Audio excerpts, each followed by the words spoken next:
Okay, so as geology is the scientific study of the earth, we need to define, first of all, what science is and clear up some misconceptions by establishing what science is not. So science is not a belief system, and it's not even really a body of knowledge. It's often kind of defined like that, but no, it's not. Science is a process. It's the evidence-based way of approaching questions about the natural world. Science can be described as the process by which we use physical, observable evidence to find out how the natural world works to the best of our knowledge at any one point in time. And that means that scientific ideas change. And boy, we sure are seeing that a lot right now with COVID, right? With this pandemic, the things that the CDC were saying back in last March and April are not really things that stood the test of time, or as we find more evidence, we change our ideas. That's how science works. If you say something and no matter what evidence comes by, you still stick with that same old idea, you're not doing science. I don't know what you're doing, but that's not what we do. So scientific ideas change with new evidence. And unfortunately, that has kind of looked like, the general public kind of sees that as a weakness in science, but actually this ability of the scientific process and scientists themselves to readily adapt to new information from new discoveries makes science the most powerful method we have to explain how our world works. So every time an explanation changes with new evidence, such as our explanations on how rocks form, or the age of the Earth, or why the dinosaurs went extinct, or whether Pluto is a planet, scientists are not merely being indecisive or changing their minds between explanations. Instead, we know we are getting closer to the correct answer, the most accurate portrayal of the Earth or whatever we're studying. Scientists themselves know that they don't have all the answers. Indeed, if everything about the world was already known, scientists wouldn't have jobs. The whole point of doing science is to find out new stuff. And that absolutely means that our ideas are going to change. So science then is a self-correcting process. By using science, we can get rid of old, less accurate models and replace them with more accurate ones as we come across new evidence that enables us to do so. So that's very, very important. So a couple terms we want to get into.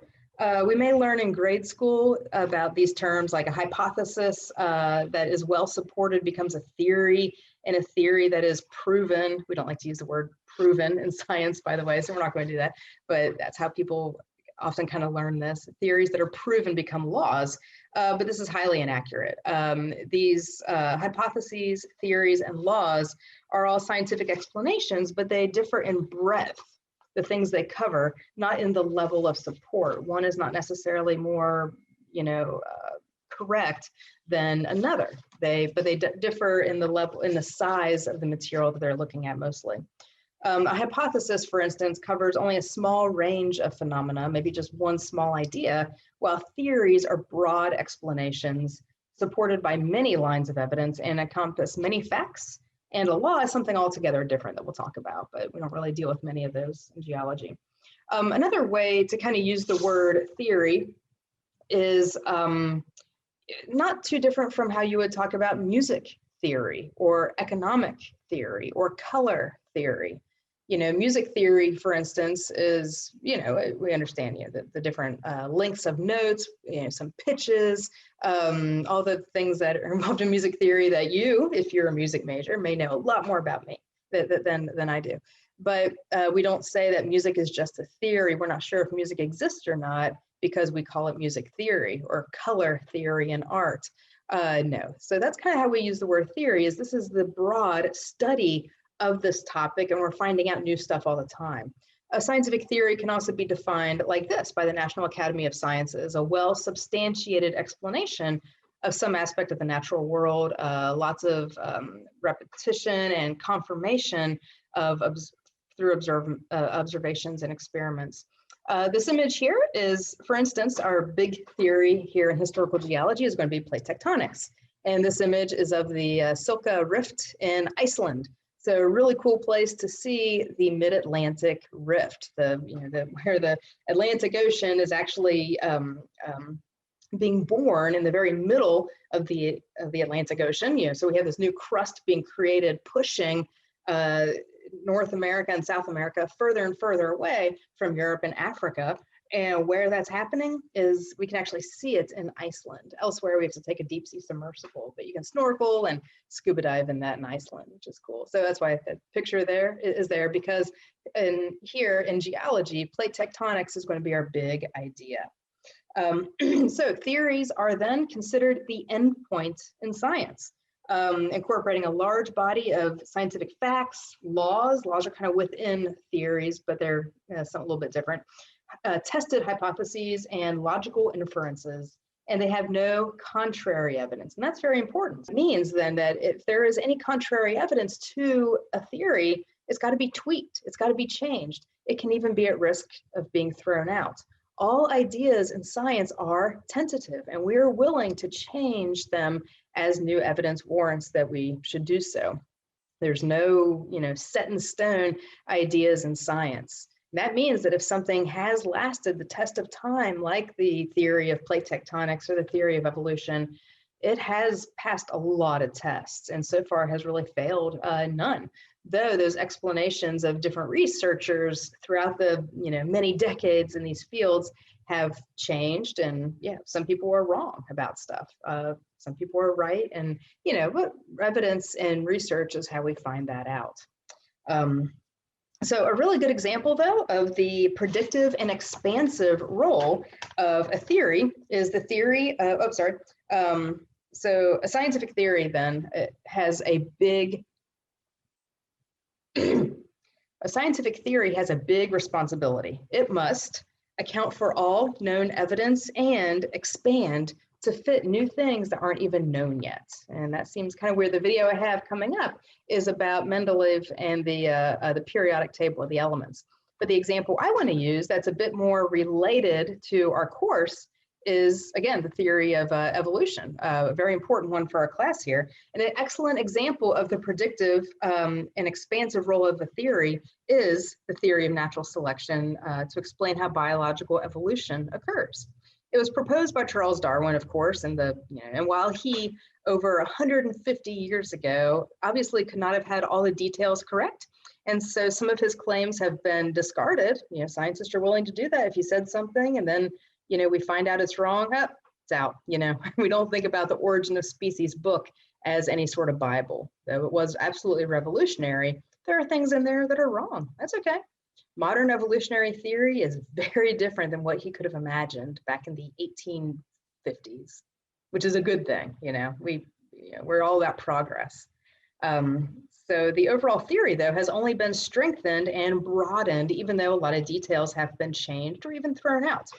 So the subsequent discovery of genetics, made only within my lifetime, fits neatly into the theory of evolution, and further research into paleontology and the fossil record, as well as anatomy, molecular biology, embryology, ecology, virology, all these different fields, and other medical fields too, have continued to lend more support to the explanation, to this important explanation on how organisms change over time, making it one of the most powerful overarching theories in biology, and indeed of all sciences.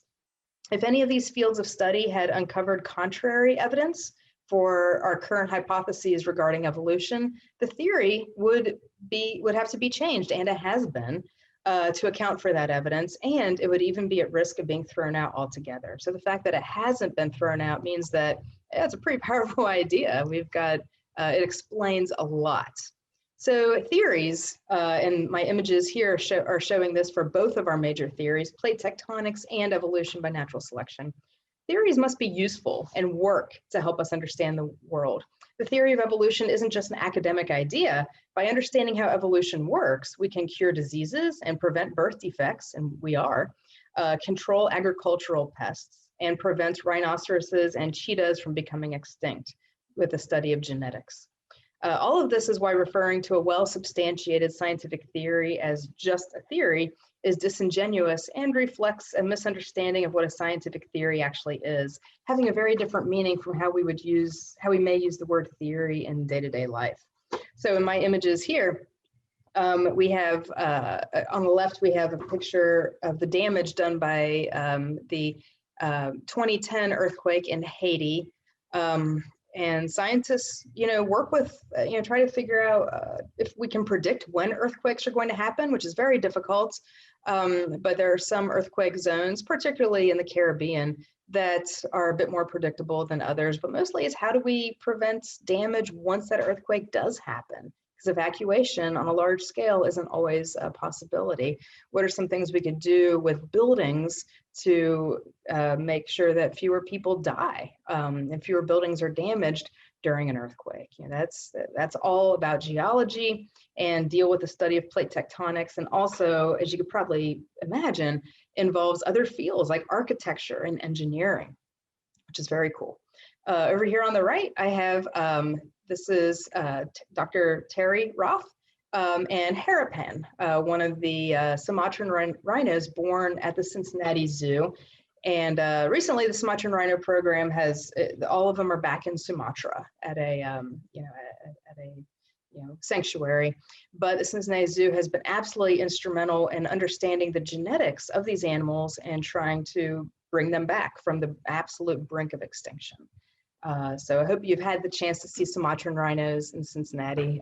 But yeah, so it's understanding how evolution works and understanding genes and all these things that help us to do something. So these are not just ideas that are fun to think about or beliefs. They are things that work to help solve problems. And if our ideas don't work, well, then we must be wrong and we have to change our ideas. So anyway, those are two big theories that we will be talking about quite a bit this semester, especially plate tectonics, while we are focusing more on evolution in Geology 125 or prehistoric life, if you want to take that.